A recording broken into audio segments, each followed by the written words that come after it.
সাহাবীকে পাঠালেন, হযরত ওমর রাদিয়াল্লাহু তাআলা আনহুকে বললেন এবং হযরত সালমান ফারসি রাদিয়াল্লাহু তাআলা আনহুকে বললেন, যাও তোমরা দুইজন আমার সালাবাকে খুঁজে আনো। পাপ কত বড়, অনিচ্ছাকৃত পর্দা সরে যাওয়ায় একজন মহিলার গোসল করা হালাতে দেখে দিয়েছে। আমরা এগুলো কিছু মনে করি? কোন মহিলা যদি ঘরের ভিতরে কথা বলে, তার আওয়াজটা যদি আগিনার লোক মানে উঠানের লোক শুনতে পায়, তার জিহ্বাটা টেনে টেনে 40 মাইলের মতো লম্বা করা হবে। জাহান্নামী মানুষ তার জিহ্বার উপর দিয়ে চলাচল করবে। এই জননী মায়েরা খবরদার যেন তোমরা জোরে কথা বলো না। কিন্তু আমাদের চাঁদোয়া দামাইপুরের মায়েরা এমন রয়েছেন, এ পাড়ায় যদি কথা বলে ও পাড়ার লোক শুনতে পায়। নামাজ যখন আদায় করে আস্তে আস্তে আদায় করে, ঝগড়া যখন করে এ পাড়ায় কথা বলে ও পাড়ার লোক শোনে। নাই না, জি জি রাইট। আর এই যে আপনারা বসেছেন না মায়েরা, এটা শরিয়াতে হারাম।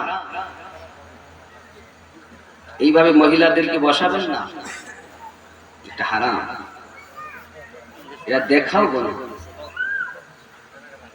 হয়তো আমাকে কেউ সইতে পারবে না, কিন্তু এগুলো করবেন না বাবা, অনুরোধ করি হাতে ধরে। জালসা দেওয়া ভালো, মেলা লাগানো কালো, দাস্তারবন্দি দেওয়া অতি উত্তম, কিন্তু যে মেলা লাগিয়েছেন এর জন্য আপনারা প্রত্যেক কমিটি দায়ী। কিয়ামতের দিন আপনাদের জিহ্বা টেনে লম্বা।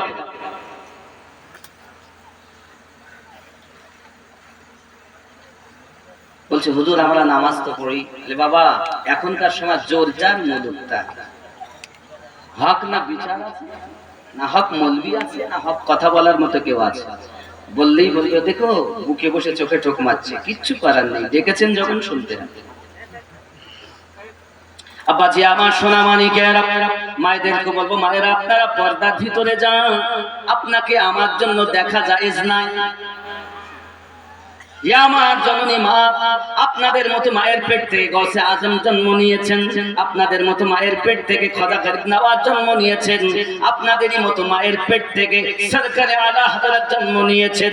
জননী আপনারা পর্দার ভিতরে থাকবেন, বেশি বেশি কোরআন মাজিদ তেলাওয়াত করবেন, সংসারের কাজ করবেন, পাঞ্জেগানা নামাজ পড়বেন, স্বামীর খেদমত করবেন।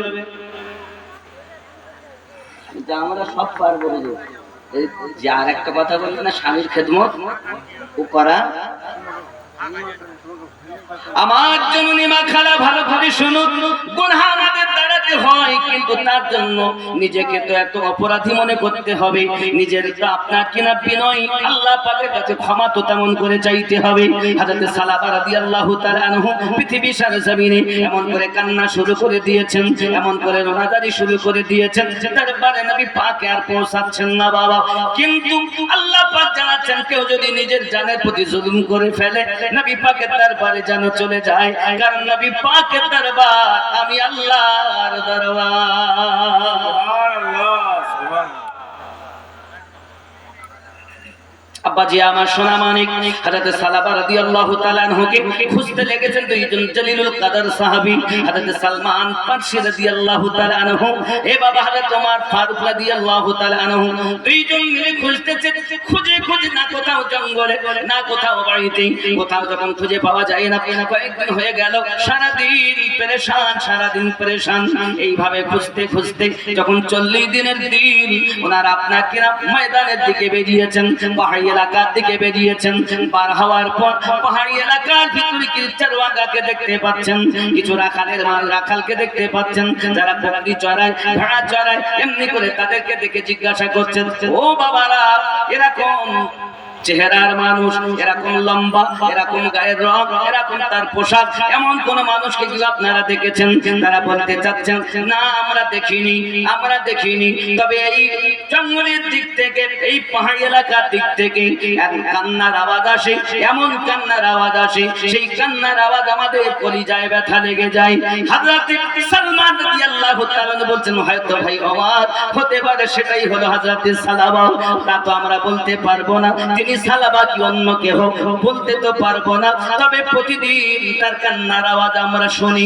মাঝে মাঝে আমাদের এই রত্নার বকরিগুলোর কাছে, তুম্বাগুলোর কাছে এসে সে হাজির হয়ে যায় আর আমাদের থেকে দুধ পান করে আবার চলে যায়।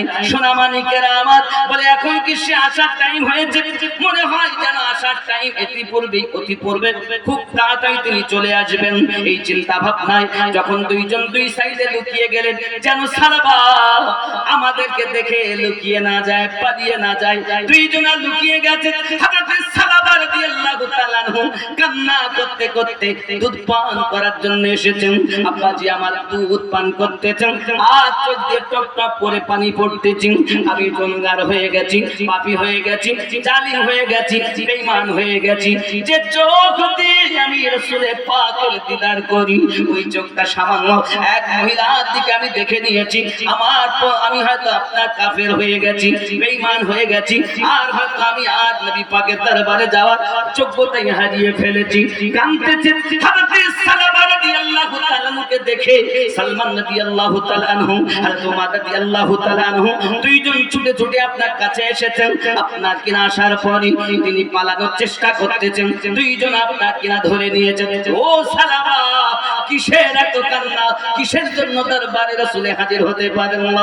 একবার কি আমাদেরকে বলবেন? তিনি বলতেছেন, ও ফারুক আযম, আমি অত্যাচারী, আমি আপনার পৃথিবীর জমিনে গুনাহগার। কি গুনাহ করেছেন?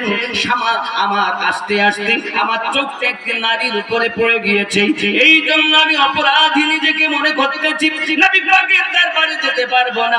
দুইজন সাহাবী সালাবা রাদিয়াল্লাহু তাআলা আনহুকে সাথে করে আমার নবী পাকের দরবারে নিয়ে এসেছেন।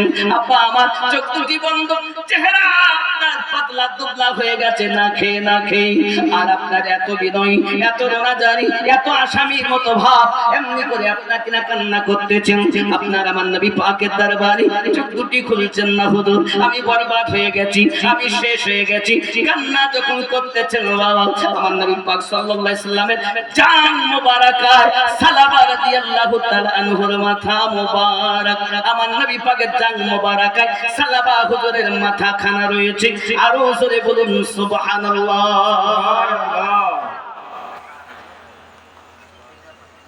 কার কোলে মাথা? দোজাহানের মালিক ও মুখতারে।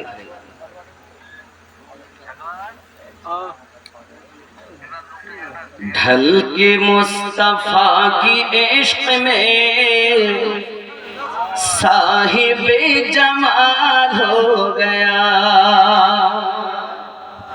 जब बोलूं ना या रसूल, ढल के मुस्तफा की इश्क में, ढल के मुस्तफा की इश्क में साहिब जमाल हो गया। एक गुलाम काले रंग का हजरत बिलाल हो गया। एक गुलाम काले रंग का हजरत बिलाल हो गया। अल्लाह अल्लाह ख्वाजा की गली जयपाल जाके बन गया वली। ख्वाजा का जमाल पढ़ गया, चोर बाकमाल हो गया।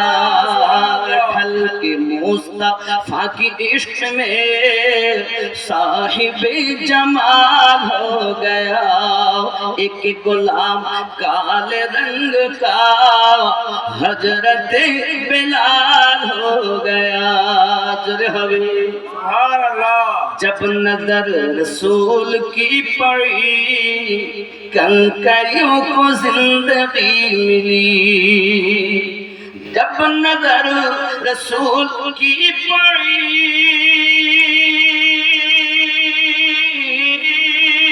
कंकरियों को जिंदगी मिली। कत्ल करने आए थे उमर, मुस्तफा से प्यार हो गया। ढल के मुस्तफा की इश्क में साहिब जमाल हो गया। सारा इख्तियार है उन्हें जिसको भी मेरे रसूल ने, सारा इख्तियार है उन्हें जिसको भी मेरे रसूल ने, हाँ कहा हलाल हो गया ना कहा हराम हो गया। गौस ख्वाजा और मेरा रज़ा मुस्तफा की दर कहर गदा, गौस ख्वाजा और मेरा रज़ा मुस्तफा की दर कहर गदा, गौस ख्वाजा और मेरा रज़ा मुस्तफा का दर कहर गदा, कोई लाजवाब हो गया कोई बेमिसाल हो गया, ढल के मुस्तफा की इश्क में साहिबे जमाल हो गया। ख्याल करबेन अल्लाह अल्लाह एक करामते और तिलावतों की बरकते, अल्लाह अल्लाह एक करामते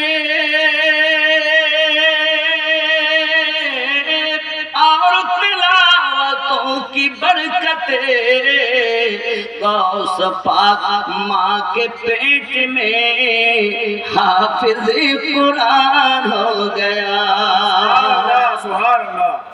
আমাদের ঘরে তো তেলাওয়াতই নেই কোরআন, মোবাইল এসেছে তেলাওয়াত উঠে গেছে, ঠিক না? মোবাইল এসেছে সিরিয়াল দেখবো না কোরআন শরীফ দেখবো, কোরআন মাজিদ দেখার সময় নেই। আগে ঘরে কোরআন তেলাওয়াতের আওয়াজ শোনা যেত, আর এখন ঘরে গেলে সিরিয়াল গানের আওয়াজ শোনা যায়, ঠিক না?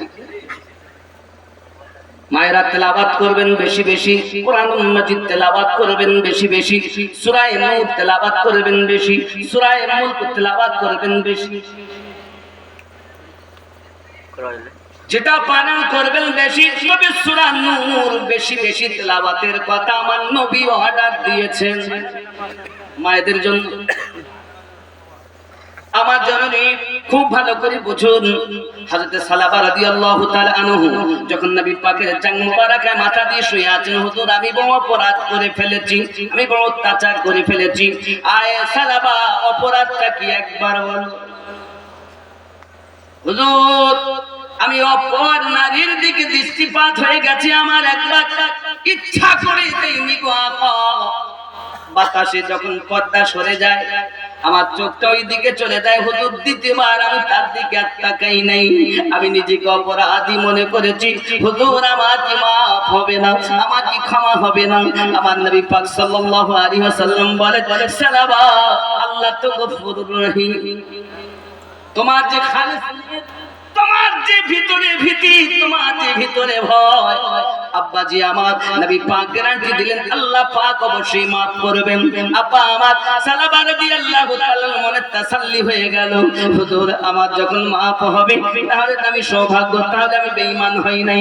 আব্বাজি আমার এমন সমাধি নবী পাক সাল্লাল্লাহু আলাইহি সাল্লামের জান মোবারকাতের মাথা এমন সমাধি, আমার নবী পাক দেখেন তার চেহারায় তিনি ডাক দিচ্ছেন, হুজুর আমার মনে হচ্ছে যেন আমার নবী পাকের কাছে তওবা পড়লেন, আবার কলেমা পড়লেন। আমার নবী পাক সাল্লাল্লাহু আলাইহি সাল্লামকে জানাচ্ছেন, হুজুর আমার চেহারাতে যেন মনে হচ্ছে হাজার পোকা দৌড় মারতেছে। আমার নবী পাক মাথায় হাত দিয়ে বলতেছেন, তাসবিহ মোবারক দিয়ে বলতেছেন, সালাবা ইন্তেকালের টাইম হয়ে গেছে, আর মালাকাল মউত দাঁড়িয়ে আছে। ও সোনা মানিকেরা আমার নবী পাকের জান মোবারক যার মাথা আর যার রূহটা পার হয়ে যায়, এরকম নসিব কার না ইচ্ছা হয়। সুবহানাল্লাহ সুবহানাল্লাহ। আব্বাজি আমার, শুধু এতটুকুই নয়, দেখুন ইশক আলাদা জিনিস, প্রেম আলাদা জিনিস। প্রেম কাকে বলে বাবা? আল্লাহর হাবিব সাল্লাল্লাহু আলাইহি ওয়াসাল্লাম মক্কা নগরে ইসলামের দাওয়াত দিতেছেন।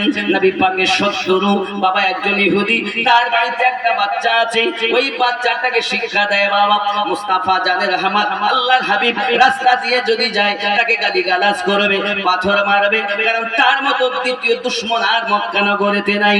ছেলেটা বাপের কথা শুনে বাপের কথা মোতাবেক রাস্তার ধারে গিয়ে দাঁড়িয়ে আছে। এমন সময়তে আমার কালী কামলিওয়ালা ওই রাস্তা দিয়ে রওনা দিয়েছেন। এমন সময়তে নিকটে যে আমার নবী গেছেন, আর আমার নবী পাকের চেহারা মুবারক পাওয়ার সঙ্গে সঙ্গে তার মনের হিংসা প্রেমে বদলে গেছে। সুবহানাল্লাহ। বদলে যখন গেল তখন সে চিন্তা করলো এসেছিলাম মারার জন্য, গালি দেওয়ার জন্য, কিন্তু তার মুচকি হাসি, তার চেহারা মোবারক আমাকে এক নজরেই পাগল করে দিয়েছে। আব্বা আমার বাড়ির দিকে যান, কোনো কথা নাই, খালি চলাফেরা করি, বাহানা খোঁজে কখন আমি যাব মক্কা মুকাদ্দামায়, আমার নবী পাকের জবান থেকে কথা শুনবো। বাহানা করে ঘোরাফেরা করি, এই ঘোরাফেরা করতে করতে বাবা বাড়ির দিকে আসে, কিছুই বলে না। আব্বা আমার দিন রাত এমন হালাত হয়ে গেছে, যাওয়ার বাহানা পাচ্ছে না। যখন বাড়িতে খাওয়া দাওয়া বন্ধ করে দিয়েছি, চলাফেরা আপনার বন্ধ করে দিয়েছি, খায় না, একদিন দুই দিন তিন দিন এমন করে খাওয়া বন্ধ হয়ে গেল নবী পাকের প্রেমে। আব্বা জিজ্ঞাসা করে বেটা তোর কি হয়েছে? কিছু হয়নি। মা জিজ্ঞাসা করে বাবা তোর কি হয়েছে? আমার কিছুই হয়নি, শুধু এই কথাই বলতেছে রে বাবা।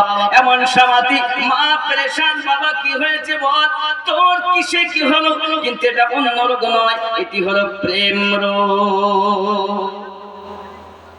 একটা ছেলে একটা মেয়েকে বলছে, হ্যালো জীবন আমার গেল, কেমন আছো বলো, তুমি আমার জান, তোমার সঙ্গে বিয়ে না হলে থাকবে না এ জীবন। এর নাম দিয়েছে ভালোবাসা। এর নাম ভালোবাসা না, স্বার্থ ফুরালেই আপনাকে চিনবে না। এর নাম হলো ভাঙাবাসা। এটা প্রেম নয়। প্রেম কখনো শেষ হয় না। প্রেম তাকিয়ে দেখো আব্বাজি আমার সোনামানিকেরা, আপনার কিনা লাইলিকে তার দাসী ডাক দিয়ে বলতেছে, দাসী গো, মজনু আমি শুনেছি তোমার নাকি খুব ভালোবাসি, ওই মজনু আমার কোথায় কোথায় তাকে দেখতে পাবো? লাইলি ডাক দিয়ে বলতেছে জঙ্গলে রয়েছে, জঙ্গলে, সে সব সময় আমার পাগল, আমাকে ভালোবাসে। এক কাজ করো দাসী, আমার এই পেয়ালা, এক পেয়ালা করে দুধ আমার মজনুকে দেখে আসবে। আব্বা আমার সোনা মানিকেরা, রাস্তায় দিয়ে লাইলির দাসী যখন আপনার দুধ নিয়ে চলে যাচ্ছে, একজন জিজ্ঞাসা করে কোথায় যাও? বলে মজনুকে দুধ দিতে যাই। আমি তো মজনু।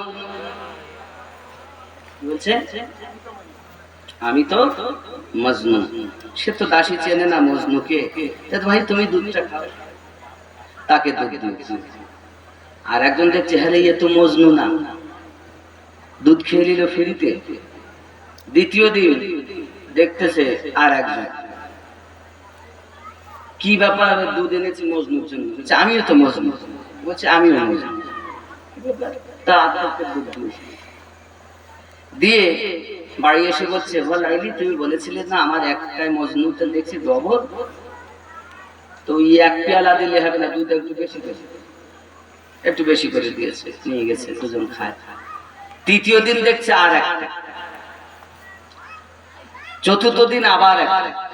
এবার বড় পাত্রে করে দুধ নিয়ে যায়, মজনুকে দুধ খাওয়াবে। আব্বা আমার দুধ খাওয়ানোর বাহানায় মজনুর দল ভর্তি হয়ে গেল। সব মজনু পরেশান। দাসী বলতে বলেছিলেন আপনি একটা, কিন্তু এত মজনুর দল। লাইলি বলে এক কাজ করো দাসী, একটা চাকু আর পেয়ালা নিয়ে যাও, চাইয়া বলো লাইলি বলেছে দেহের রক্ত এক পেয়ালা দিতে, মজনুর রক্ত লাইলির প্রয়োজন। এখন পাত্রে পেয়ালা নিয়ে আর চাকু নিয়ে যখন আপনার কিনা দাসী ছুটেছে, যারা মজনু সেজে বসে আছে জঙ্গলের ধারে, তাদের কাছে গিয়ে বলছে, কই ভাই মজনু, লাইলি পেয়ালা রক্ত চেয়েছে, মজনুর রক্ত নাকি দরকার? ডান দিকে যখন বলতেছে তো বাম দিকের লোক আউট,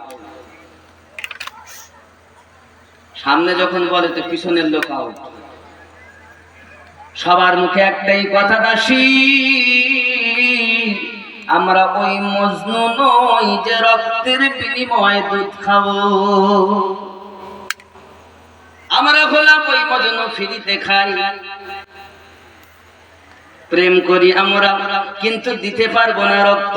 আব্বা আমার দাসী বুঝতে পারলো এতদিন যাদেরকে দুধ দিয়েছে একটাও সঠিক নয়, সব নকল। শুধু মজনু সেজেছিল, আসল মজনু নয়। এমন সমাজে দাসী চিন্তা করে কোথায় পাবো। লাইলি তো বলেছিল জঙ্গলে থাকে, যাই না কেন জঙ্গলের দিকে, আগিয়ে যায় জঙ্গলের দিকে, দেখে একজন পাগল রাস্তায় বসে লাইলি লাইলি লিখতেছে রাস্তাতে। জিজ্ঞাসা করে কে গো তুমি? ডাকতে বলছে আমি আমার লাইলির প্রেমের পাগল, লাইলির নাম জমিনে লিখতেছি। ডাক দিয়ে কয় গো আমি লাইলির দাসী এসেছি, এক পেয়ালা রক্ত লাইলি চেয়েছি। সঙ্গে সঙ্গে পেয়ালা নেই আর চাকুখানা নিয়ে মজনু দেহ থেকে এক পেয়ালা রক্ত দিয়ে দেয়। এমন সময় রক্ত নিয়ে লাইলির কাছে যায়, ডাক দিয়ে বলতেছে গো খোদা আমার মালকিন, আজ পর্যন্ত মজনুর কাছে আমি দুধ পাঠাতে পারিনি, আজ আমার বিশ্বাস হয়েছে মজনু হাজার নয়, মজনু একা, যে আপনার প্রেমে সত্যি পাগল। রাস্তায় আপনার নাম লিখে তার উপরে সাজদা করে আর লাইলি লাইলি করে ডাক দেয়। আব্বা আমার নাম হলো ভালোবাসা, লাইলির প্রেমে মজনু পাগল। মজনু লাইলির এলাকা যদি কোন কুত্তা দেখে কুত্তার গায়ে চুমা দেয়, ডাক দিয়ে সবাই বলে তোর মতো পাগল আর দেখা যায় না, তুই কেন কুত্তাকে চুমা খাস? ডাক দিয়ে বলছে তোরা দেখিস কুত্তা আর আমি দেখতেছি আমার লাইলির নজর এই কুত্তার গায়ে পড়েছে। সুবহানাল্লাহ। নাম প্রেম। আমার সোনা মানিক, আমি এটাই বোঝাতে যাচ্ছি প্রেম কেমন জিনিস। এখন ইহুদির ছেলে আমার নবীর প্রেমে পড়ে গিয়েছেন, খাওয়া দাওয়া বন্ধ। খাওয়া দাওয়া যখন বন্ধ হয়ে গেল, আব্বা আমার কবিরাজ করে ডাক্তার করে কোনো কাজ হয় না।